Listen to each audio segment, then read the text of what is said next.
What is going on, everybody?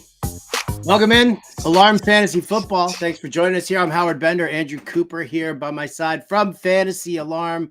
We appreciate you all tuning in as always, and do us a favor, please hit that like and subscribe button over at on our YouTube page, and go check out fantasyalarm.com for everything that we do on the site. If you love the content that we're producing over here, think about what we're doing over there. So definitely go check that out, fantasyalarm.com. Coop, it is Waiver Wire Tuesday. We got a lot of talk here.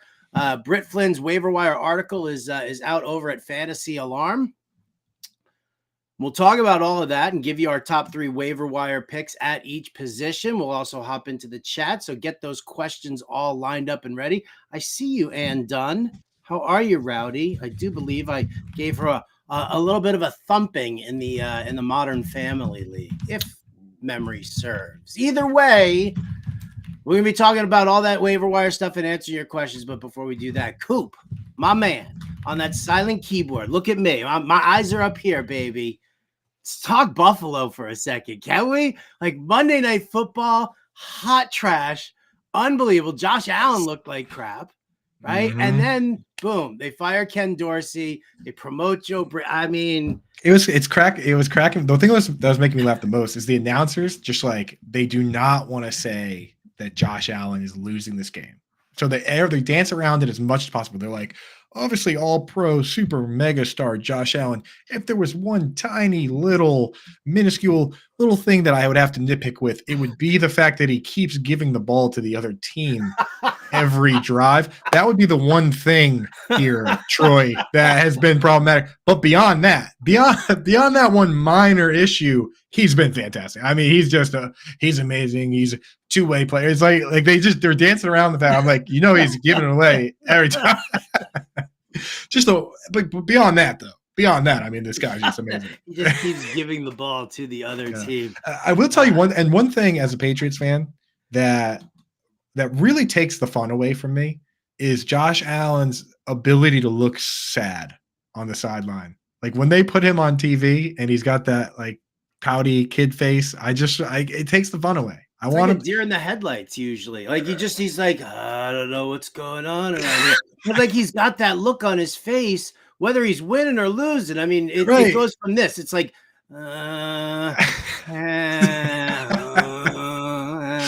it's like Eli Manning, like his mouth is just always kind of open a little bit. Right? Like I would like to see him just like go break something or like, throw a helmet or something. And then I can be like, good. Go Pats, Yeah. He takes that away from me. He takes that away from me with I was just looking at him. I'm like, oh, come on.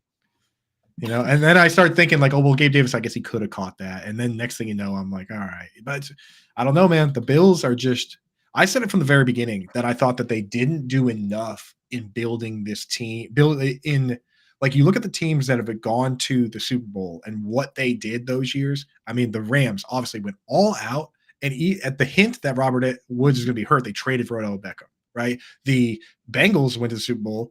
They had Joe Mixon, Jamar Chase, Tyler Boyd, T. Higgins. I mean, we were looking at Tyler Boyd as a great player, and they said not good enough and went and got 2 more better players. And then this team is sitting here, and as much as I love Dalton Kincaid, I could not believe they didn't go out to get another wide receiver, another guy to go opposite Stephon Diggs, because I think Gabe Davis is a great next man up, because he can do everything. But is he going to be your, Chris Godwin to the Mike Evans? I mean, I don't, so I just feel like they went a little too thin. Yeah, I mean, we've seen a little bit more consistency from Davis this year, which, was kind of, interesting. Not a lot, but some. But yeah, I agree with you completely. I mean, not getting that second receiver, somebody at least draw some. I mean, listen, and look at how amazing Stephon Diggs is right now, considering that teams know that you got to take him out of the game in order to make that happen. It just so happened that Denver has the corners to be able to do that. And they did just that. We've seen Diggs get away from, some crappy secondaries and some weak coverage. And, he's Stephon Diggs. He's an elite level wideout. But yeah, I mean, listen, if and you see it with all of these teams that kind of focus in on that, right? You take Tyreek Hill out of the game, right. Where do the Dolphins go? You take Diggs out of the game, where do you go? You take Devonta Adams out of the game. Where do they go? Right. And I'll tell you the perfect example of that last night, Howard, was that catch Diggs had on Fabian Moreau, where he was completely covered, still made the catch, and then managed to break the tackle and get the first down. And like that's what your offense has to be successful. Like that is a tough situation you're putting yourself in where guys need to, your one good player or your one great player needs to just play outside of his mind for you to win. I think that, now the Chargers are going to run into that issue. And the Chargers are an example of a team that I think coming into the season, I was like, you know what? They have Mike Williams. They paid him. They have Keenan Allen. They went out, they drafted Quentin Johnston. They did everything they could.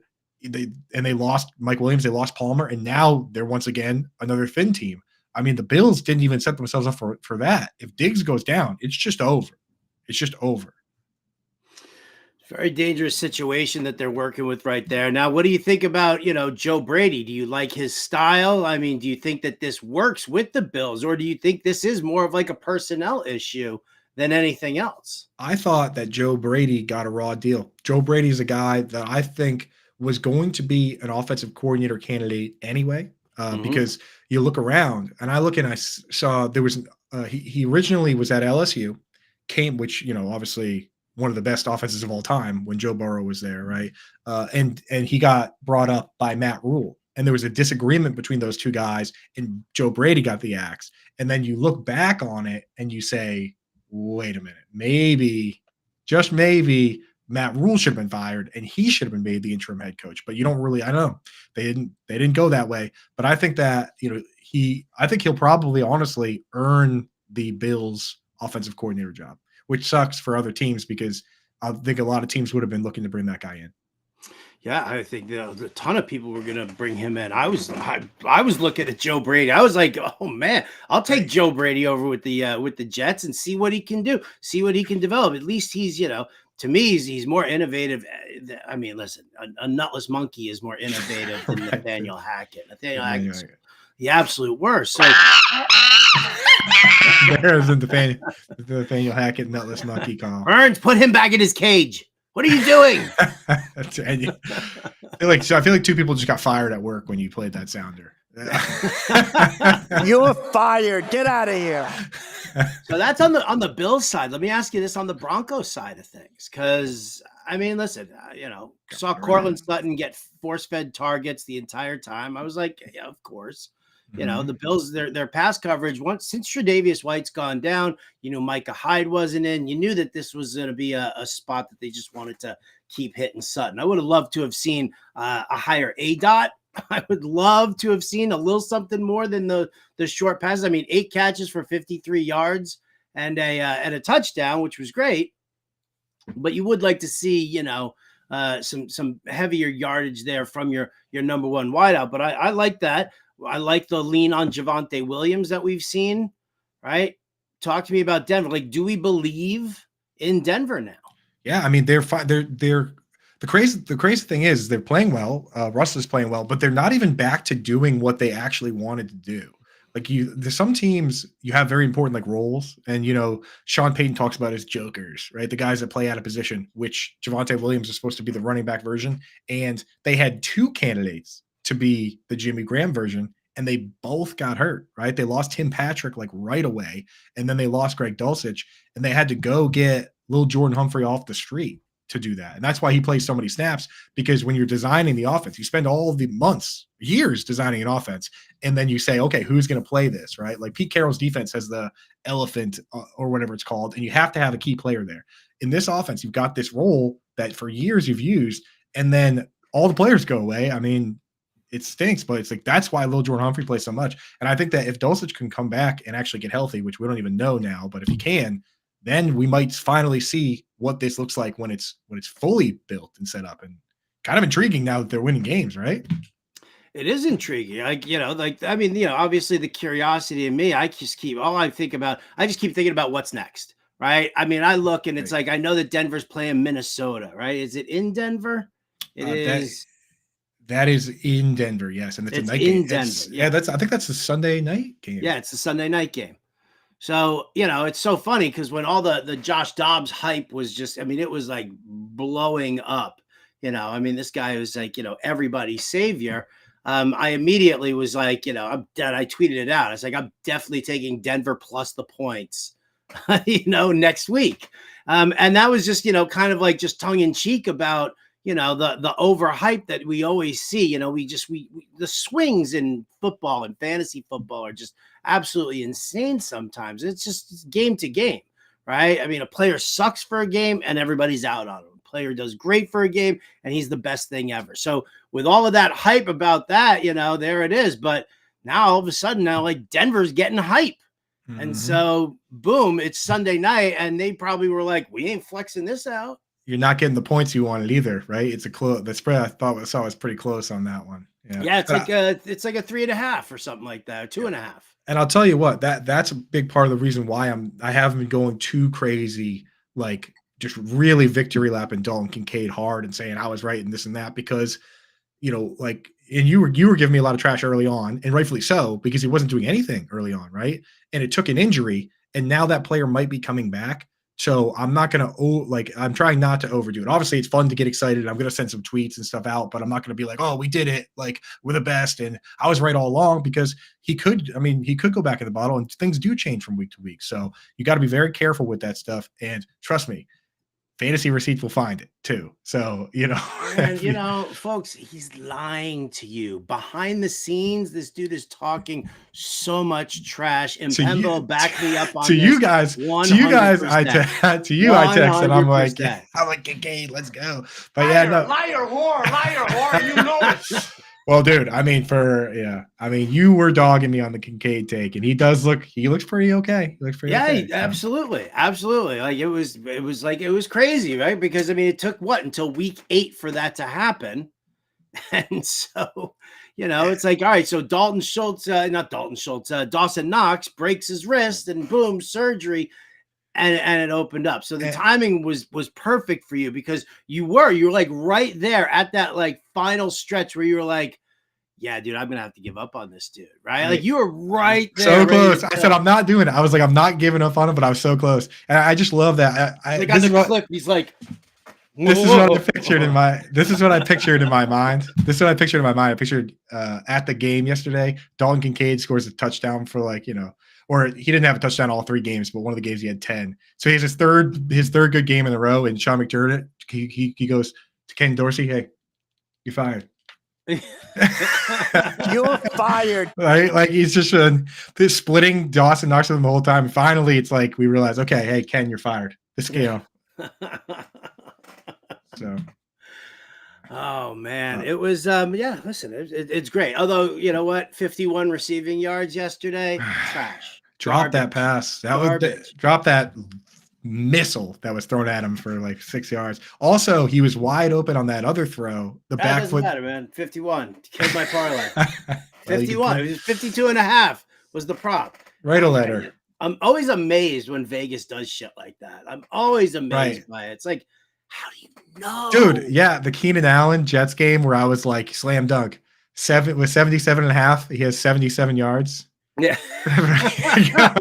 You make me look stupid. I'm like, one more yard and we could have victory lapped on all these people, but instead, unbelievable. They're good, man. They're good. Anyway, all right, we're gonna talk a little waiver wire here in just a second. Get to all you guys' questions in the chat. I see it is kind of piling up, so I'll tell you what, we'll do this nice and quickly here.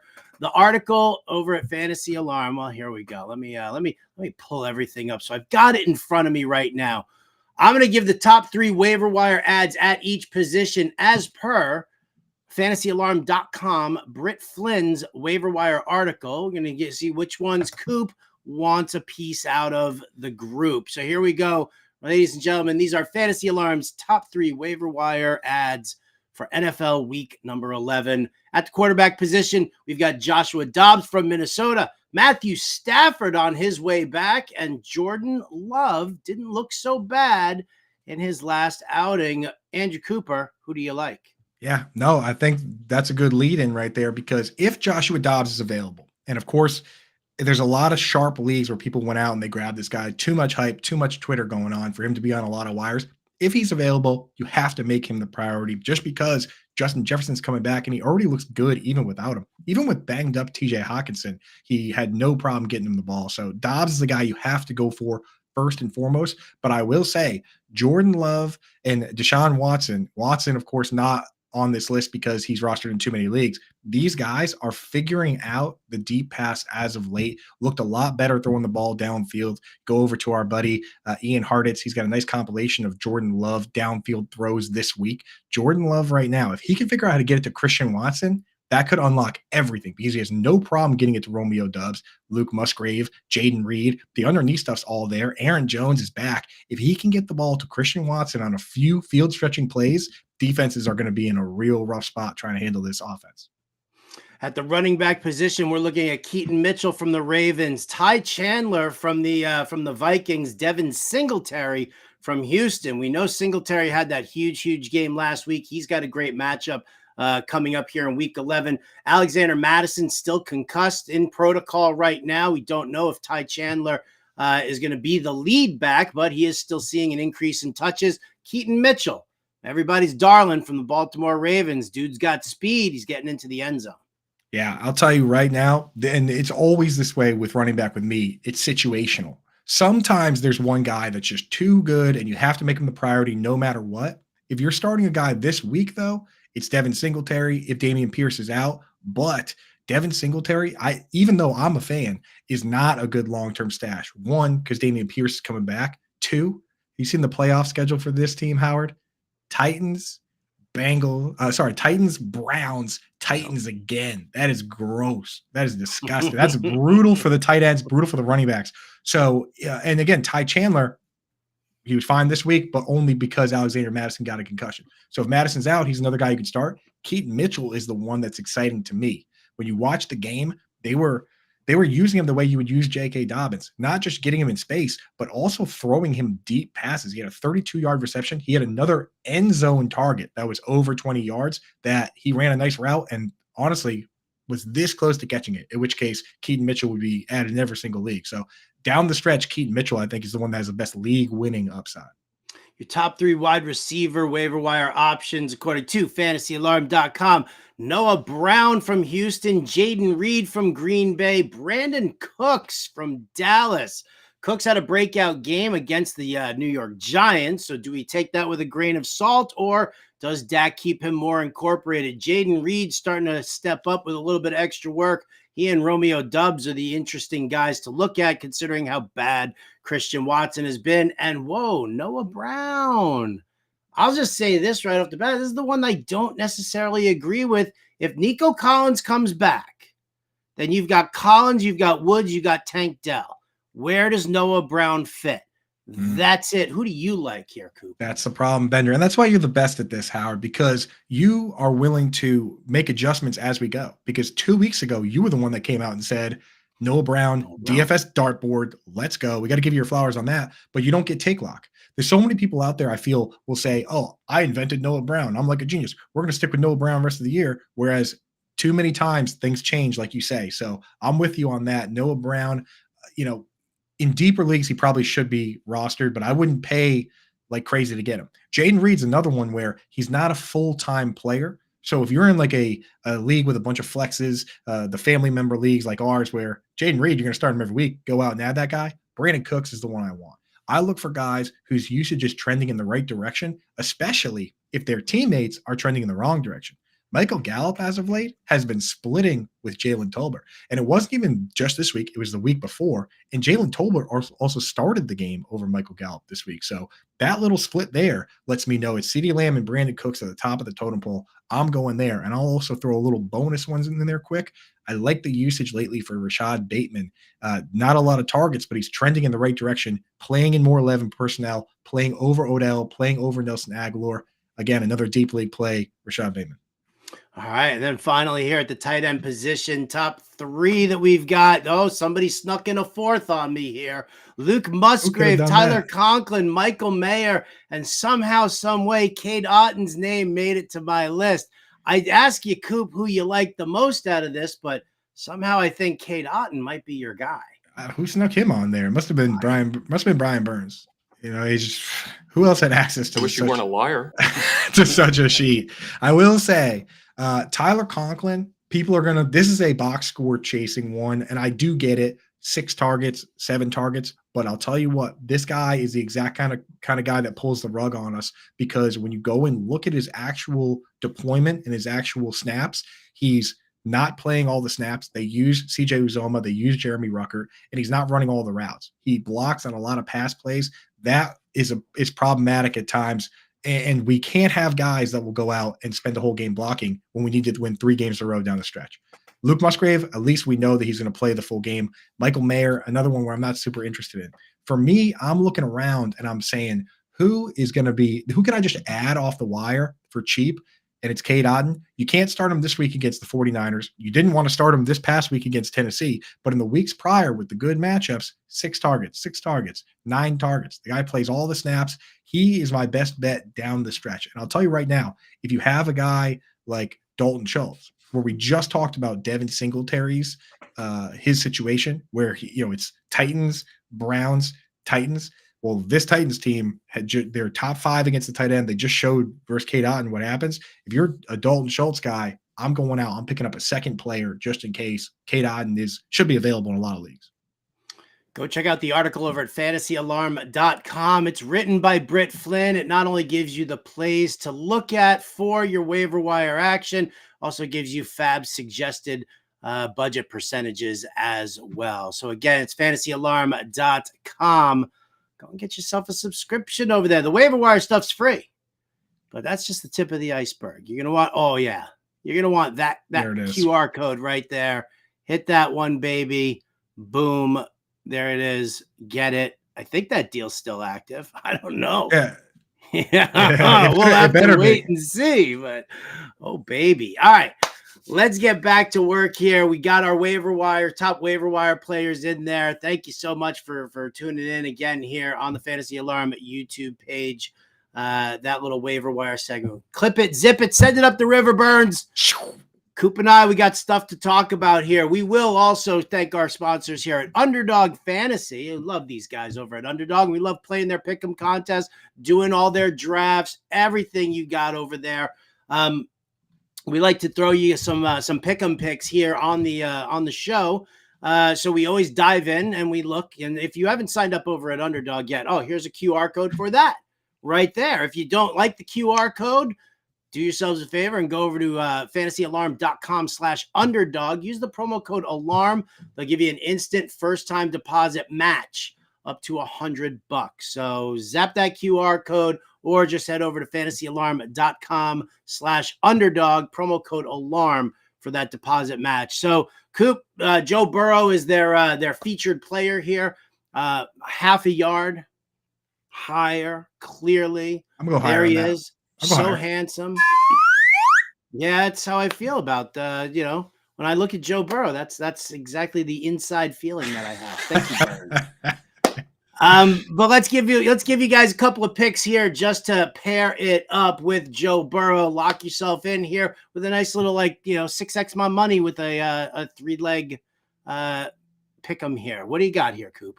Yeah, it's interesting, man, because it's like when they give you the free ones like this, all you got to do is get 2 right, and they 6x the cash, dude. It's you got to take advantage of it. So I'm going to lean into a narrative that I think is a lot of fun, and I truly believe in. In fact, Howard, we believed in it so much this offseason that this player was the cover of the Fantasy Alarm Draft Guide.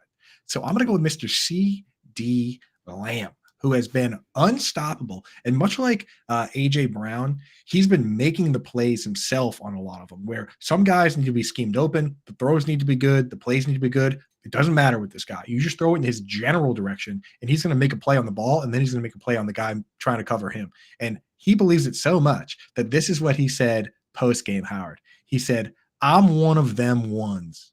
I'm a top receiver in this game.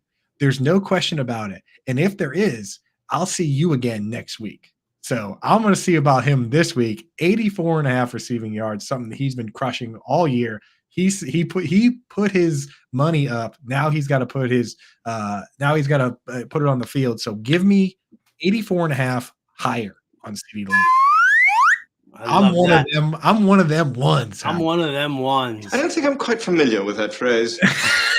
I'm gonna go with which should be a pretty chalky play for Thursday night football. and that is Mark Andrews, 52.5 receiving yards. I'm going to go higher on that. The Bengals are terrible against the tight end. We've seen this time and time again, and Dalton Schultz kind of ate him up a little bit this past week, though he didn't get into the end zone, but he still had a very strong and productive game, and you saw some chunk yardage there. You give that kind of chunk yardage to Mark Andrews, and he's taken into the end zone. So you can go higher than 52.5 receiving yards. They also have a 1.5x boost for him as far as higher than half a touchdown rushing or receiving. So too easy. Too easy. You know what? I don't care. That's the beautiful thing. That's the beautiful thing about it. You want the easy picks. The easy picks win the money.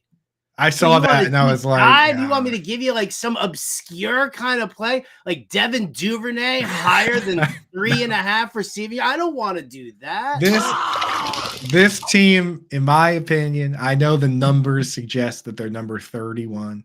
In my opinion, they are the worst team against the tight end. And we talked about it all year. They lost both their safeties, right? Mm-hmm. They lost both their starting safeties. The two guys that both played 98% of the snaps last year. You don't just turn around and fix that. And this guy is going to show them why that was such a big mistake this week. And their linebackers are slow in coverage. Mm-hmm. That's bottom line right there. So, yeah, Andrews is the lock there for that. So, yeah, he's definitely a chalky pick. But Mark Andrews, CeeDee Lamb for Coop, really going out on a limb there on CeeDee Lamb. The two of us are just like, we'll just pick all the best players. And then we're pairing it up with Joe Burrow higher than half a yard. Yeah. But that's the beauty is that this isn't like, some GPP where you have to be different than everyone else. You don't have to be different at all. You just have to be right?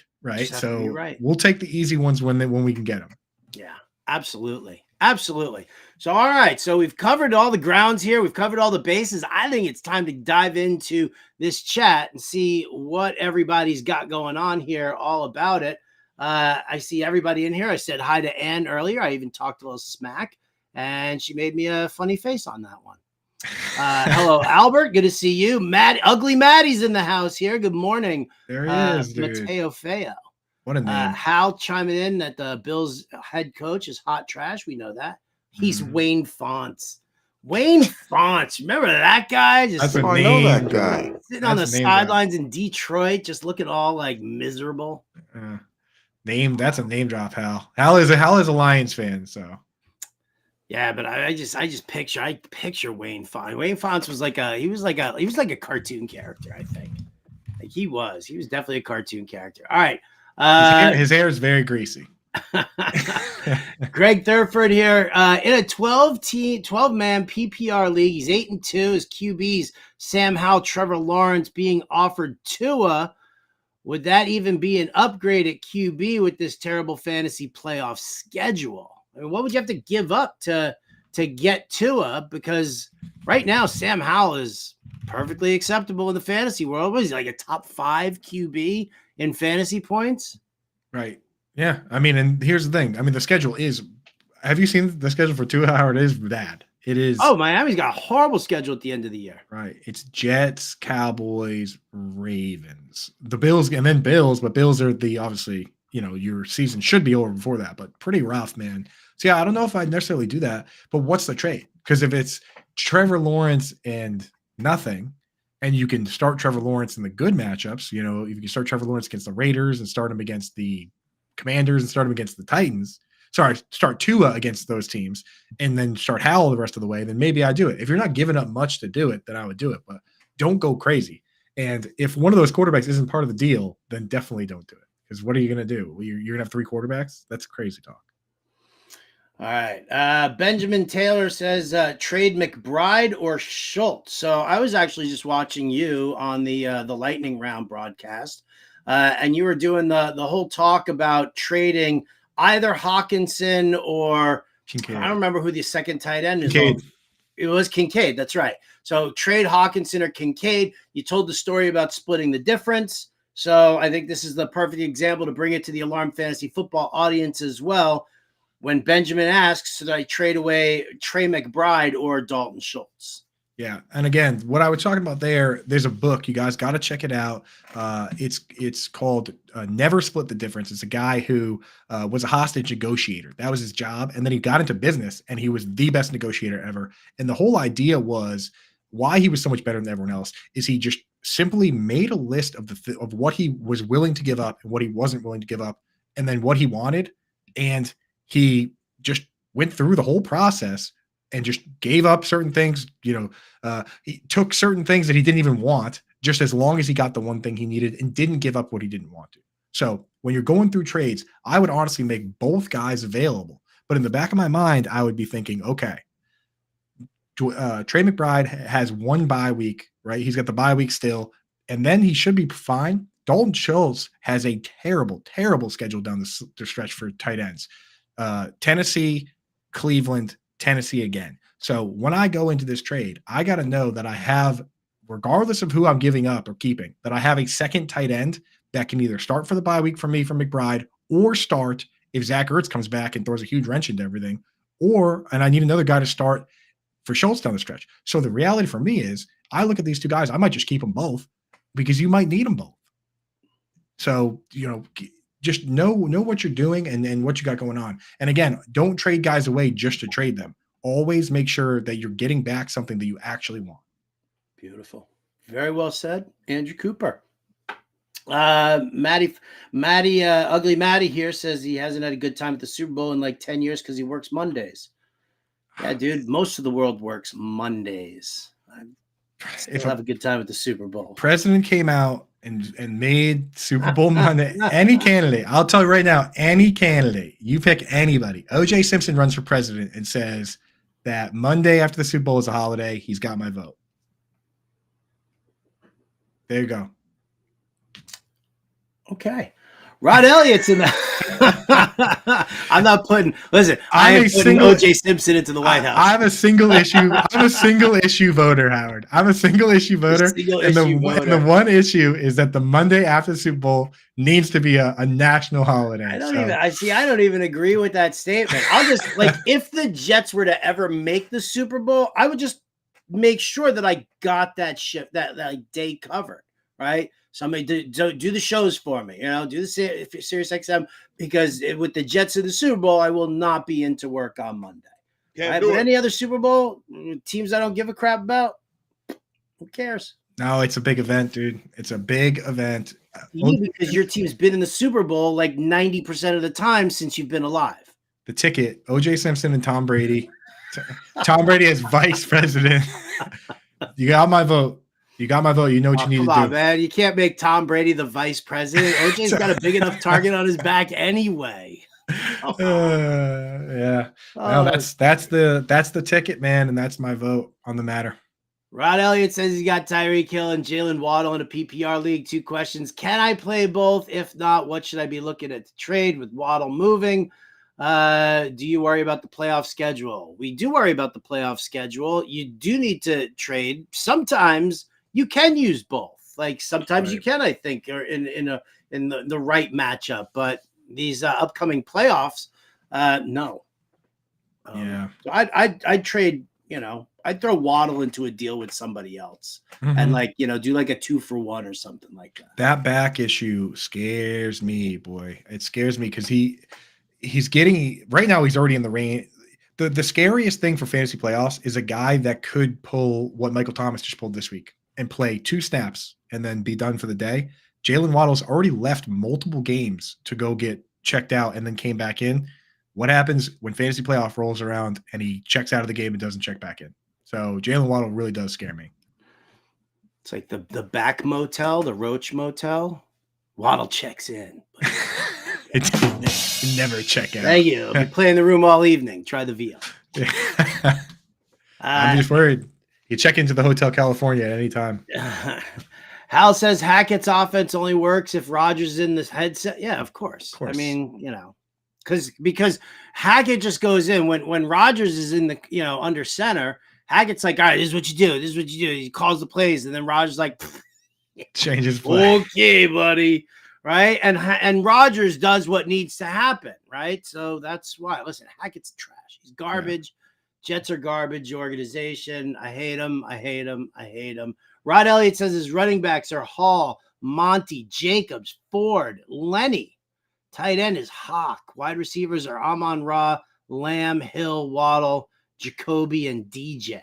Yeah. So that's where you go and you try and do a 2-for-1 of some kind for like. Yeah, dude. Like Waddle and, you already have all the best players. Waddle and Ford for AJ Brown, maybe. Yeah. Dude, I'd offer Waddle and Monty or for AJ Brown, right? Why not? We know Monty's gonna be in a timeshare here. Like we're not, right. We're not fooling ourselves. You're gonna start a wide receiver at the flex anyway if you do the trade, so it doesn't matter. Yeah. So there you go. Russell Wilson is 5th offense in 4 years. Yeah, he still sucks. Should I trade Alex Flores here? Should I trade Zay Flowers for Mark Andrews straight up full point PPR? Yes. I would. Mark Andrews too valuable. Yeah. Yeah. Rod is like on the therapist couch right now. He's just pouring it all out here. Wheeling and dealing.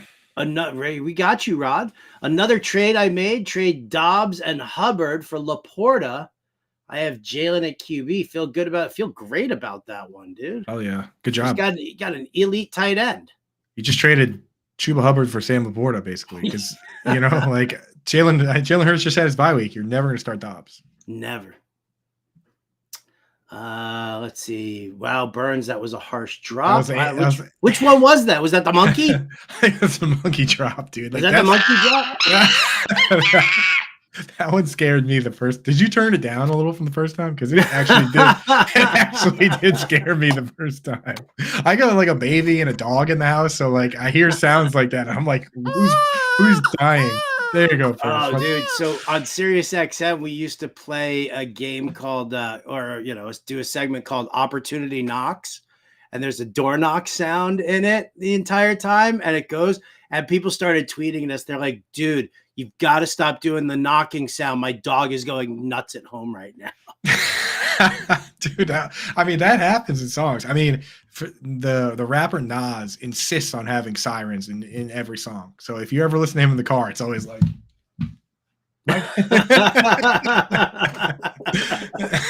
That's why every once in a while on the show, I'll just be like, Alexa, play some new music. And just, whoever's listening at home on their computer or something like that. Yes. And I chime in with Alexa. Beautiful. Britt Flynn, it's all Josh Allen's fault. Yes. You know why? Because of his stupid face. Mm-hmm. And it's hard to hate. It's too hard to hate his baby face. What's the quote though? What is it? He just keeps giving the ball away. Right. That's it. Yeah. If I could find one minor flaw, yeah. Like he was just going off. If I'm nitpicking, great player, obviously, but the one little thing I would not do is keep giving it to the other team every time. What do we think? Drop Pierce or Roshan to bring Achane off IR? Has Damien Pierce lost his job to Devin Singletary? Do we even know if Damien Pierce is even practicing today, or is he going to play today? Do we know? Right. Why can't you put Damien Pierce on IR? Does he keeps getting switched off of it every Monday? I don't know. I would just wait as long as you can. You don't have to. I mean, what's the Thursday game?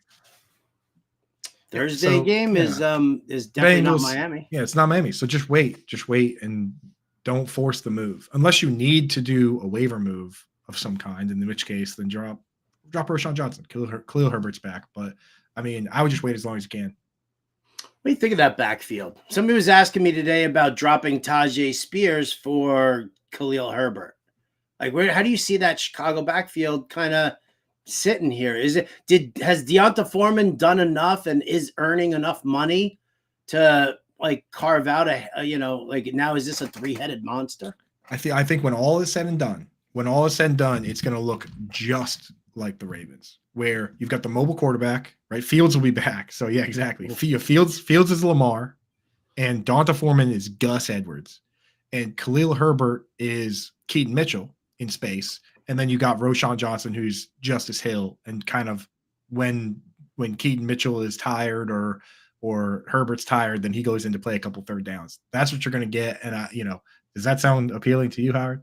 No, it really does not. I know, but if that's what I would do if I was the Bears, it's like why use one guy if you could use them all? Yeah. So bye Roshan. Jaden Reed is going to be a star. Chris Alvis says that. Listen, I hope so. I've got him in Dynasty. I would very much like for him to be a star. The difference between Reed and the problem for me with Reed is I look at like Jackson Smith and Jigba, and we say, okay, he's playing slot now, but Tyler Lockett's like 31, right? Like it's only a matter of time till I think he becomes the guy. Whereas Romeo Doubs and Christian Watson are under virtually the same contracts as Reed. Like they're not going anywhere. What catalyst is going to make Reed a full-time player and make Romeo Doubs not? That's, it's just, I don't know when that's ever going to happen it could be years from now. That's the hang up I have on Reed, but he could be fine as a part-time player. It's just, what he played like 28 snaps this week. Right. Yeah, listen, again, a guy who I don't mind like just leaving on my bench. I'm not, if I don't have a need, if I, unless I need somebody that, to start, chances are is that the guys who are sitting on my bench right now, the majority of them are better than anything that's sitting out on the wire. There are obviously some exceptions that do arise based on injuries, but overall, yeah, like Jaden Reed's just a guy I want to see, let it blossom a little bit and see what happens. So that's kind of where I'm at there. It's good to have like Josh Downs is in a very similar spot for me, where it's good to have that guy where you say to yourself, worst case scenario with buys and injuries, I'll feel okay putting this guy in the lineup. You know what I mean? Like not everybody has to be a guy that like a Marvin Mims or Jalen Hyatt that like doesn't play and you can't even trust, but you've got some sort of like hope for them down the stretch. Like right. It's good to have that one guy where you can say, hey, you know what? I know Jaden Reed's going to catch a couple balls, and there's value in that. Yeah. A Mile High Luke in the house here. Thanks for the help getting those dubs this weekend. Starting Connor over Cooper almost cost me, but we persevered. Yeah, I mean, listen, in a full point PPR format, I mean, Cooper was like 6 for 98, I think it was, and Connor had like 73 yards. Right. So in a full point PPR format, yeah, Cooper, that's a significant enough difference there. But I still do. I like James Conner. That wasn't bad for a first game back, Exactly. It was a bad matchup for Amari Cooper. The Ravens have been pretty good. He persevered. And the deep ball for Watson has been looking good lately. So Amari Cooper all of a sudden is that kind of guy that catches 4 or 5 for 100. He's done that a couple times now. So I'm feeling good about Amari Cooper moving forward. I do as well. Britt says, do we put Brown back in the bottle after this streak, though? Maybe. So it's a 2-game streak for Noah Brown. 2 games. 325 yards. What's that? 325 yards over 2 games, dude. Oh, dude. I mean, it was fantastic. But I mean, where did the snaps come from? I mean, are they going to line up in 4 receiver sets? Is he going to supplant Robert Woods? Is he going to supplant Tank Dell? Is he going to supplant Nico Collins? Like, that's the real question. I mean, maybe he shares slot snaps with Robert Woods. So that's the thing, because Nico Collins is different than everyone else. Right. He's the split end. He's going to be out there. He's just bigger. He can fight the jam. He'll be out there. And Tank Dell led in snaps this week. So I think he stays out there too. So I think you're right, Howard. I think that's where it's going to come from, is some sort of rotation between Noah Brown and Robert Woods. And we, in our fantasy minds, we want Robert Woods to just go away, but that's not usually how it works. You think real, right? Just stare at the TV screen being like, get out of here. Pinching his head. Voodoo dolls. Yeah, no, it doesn't quite work like that, unfortunately. Jay already sweating the start sits here at week 11. Tank Dell, Puka, Waddle, McLaurin. Well, I'll tell you what. Because I'm a nice guy, Jay, I'm going to say this. Definitely Tank Dell, definitely Terry McLaurin. I'll let you know about Puka versus Waddle on Thursday's show. How about that? Yeah. Or maybe Friday. Either way, at least I give you 2 of the 3. Bag it, tag it, sell it to the butcher in the store there, Matt Deutsch. Freddie Ramirez in the house says, would you rather pick up Singletary or Brian Robinson for this week? Well, Brian Robinson, that's like against the Giants? Yeah. That's the thing is, and even if it's just phrased as this week, Robinson's the better bet moving forward because Singletary could go back to being whatever he was doing before, which was not a whole lot. Timony reacts. 8-man PPR, 2 flex. Burrow, Eckler, Jay Williams, Chase, Waddle, Kelsey, Puka, Debo.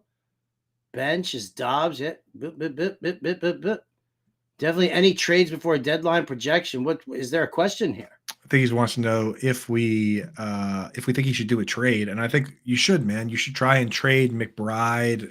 Do a package that involves McBride or Kincaid because you have Kelsey. You're going to start Kelsey rest of season, and there's a lot of people that don't have a tight end, right? That are in trouble. I mean, over the last 3 weeks, the top 3 tight ends in fantasy scoring are TJ Hawkinson, Trey McBride, Dalton Kincaid.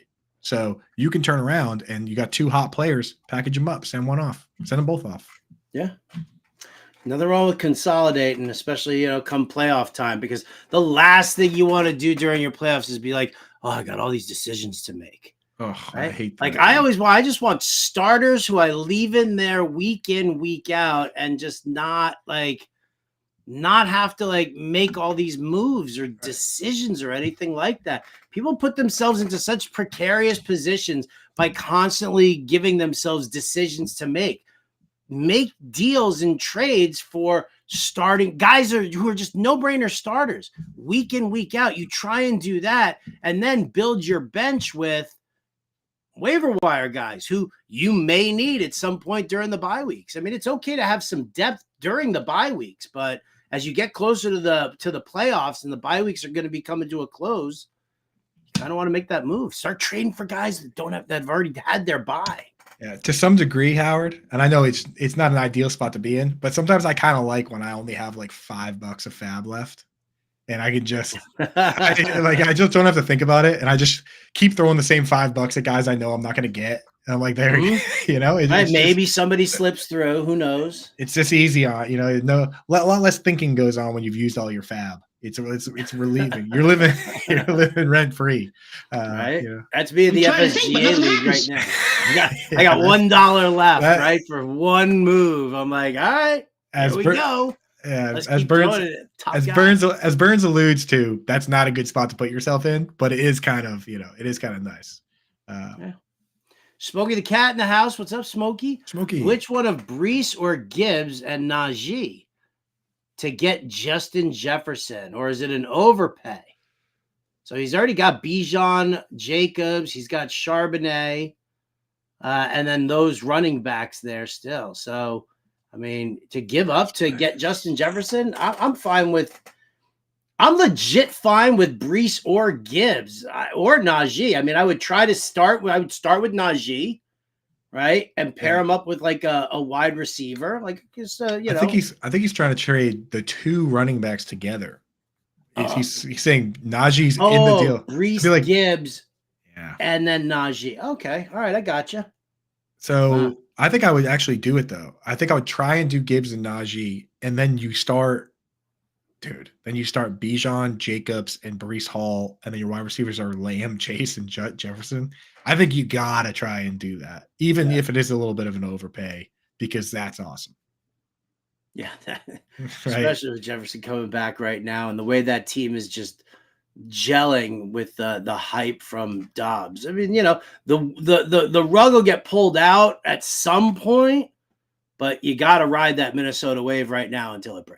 Yeah, you'd have 3 of the top 5 wide receivers, and I feel fine about Brees, Bijan, and Jacobs. Yeah, you got to. I think you got to consolidate in that way, especially if you got a bye week locked up, dude.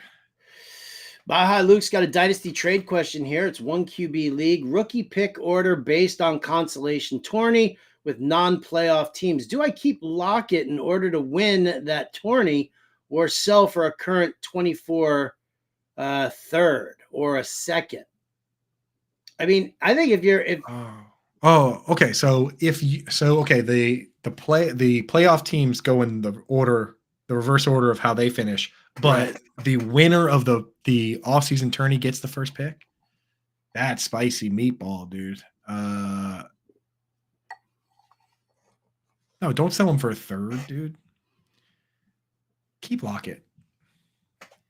There you go. I think Lockett's the kind of guy, if you read anything about this guy and his like attitude and the kind of person he is, he feels like a guy that's going to play for a long time.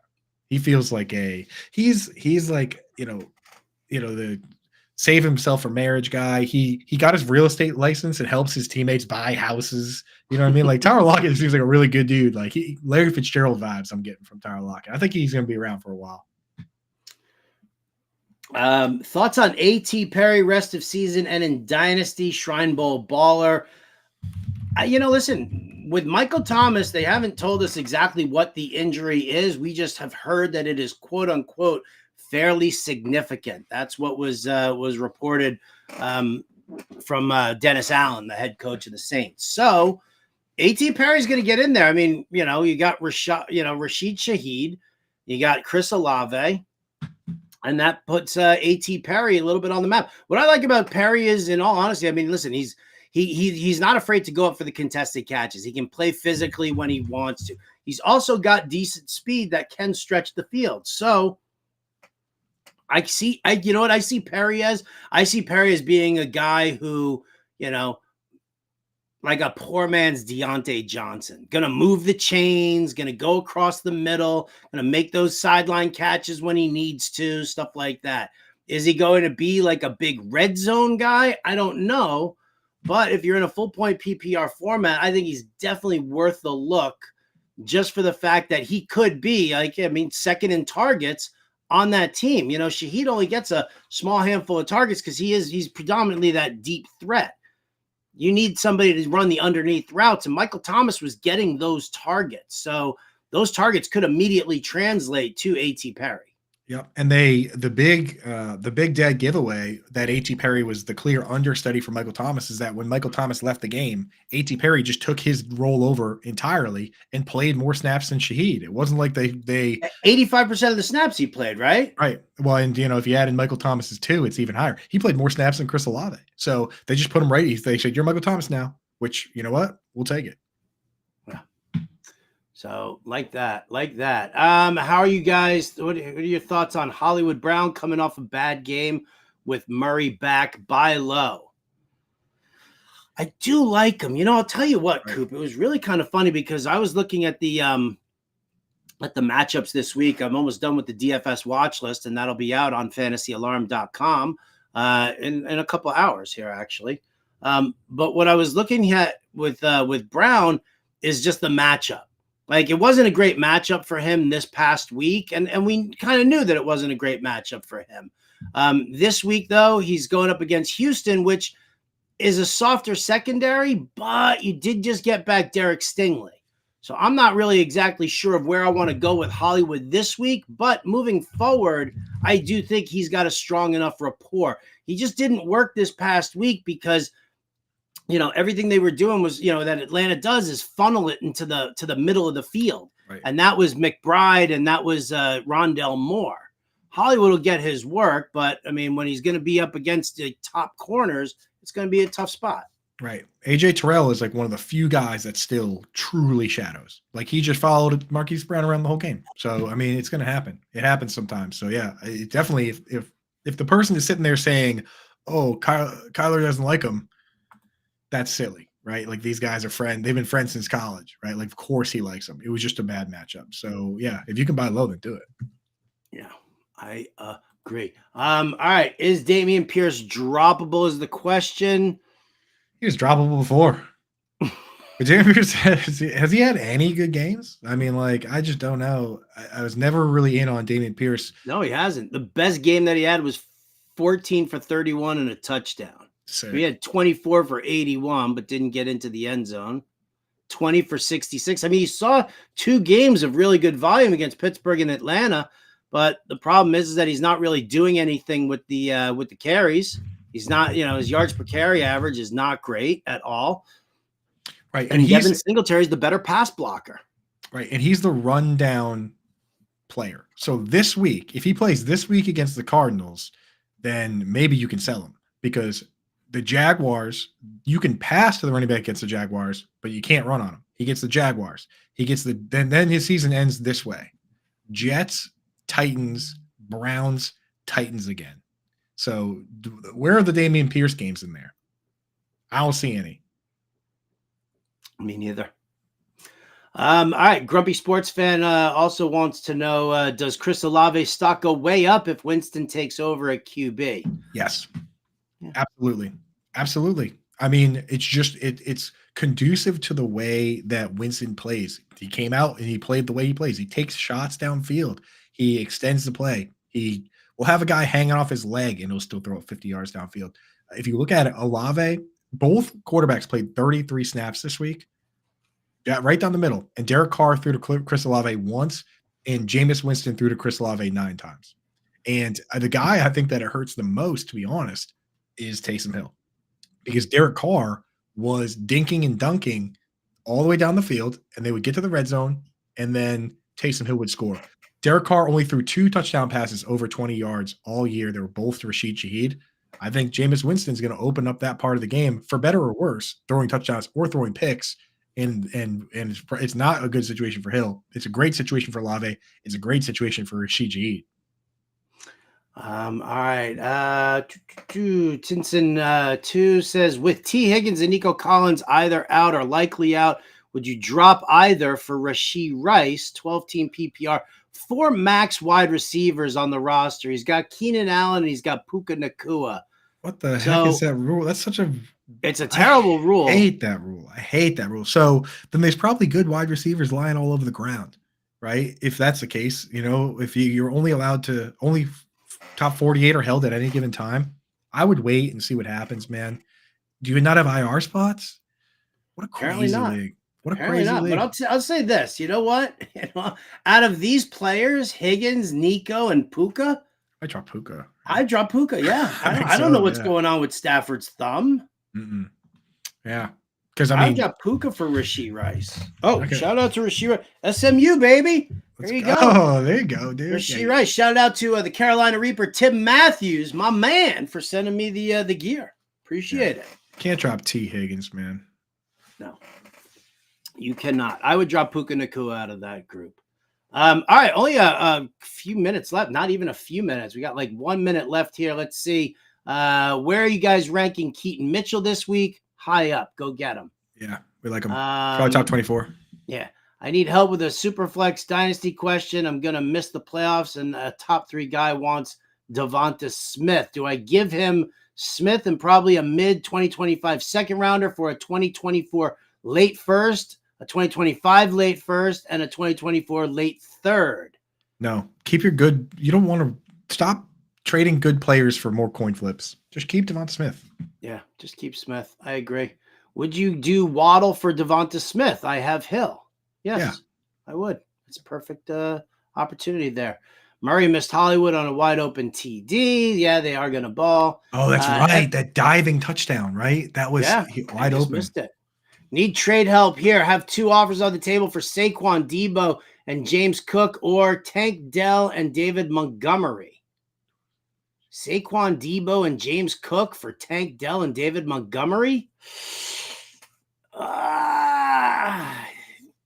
I would definitely take Debo. I don't want to give up Debo like that. So wait, he's trading away Saquon, it seems like. He's trading away Saquon, and he's getting either one of those deals. And I think I would take either one, but Tank Dell and David Montgomery feels pretty good right now. No, I think he's trading Saquon, Debo, and James Cook. No, there's a period after Saquon. He says 2 offers for Saquon. On the table for Saquon? Oh, yeah, okay. I think they're both. I would do either one, but I like either one. I like to take Tank and Monty one. Badly need a wide receiver too. Take Tank Dell and Monty. Yeah. All right.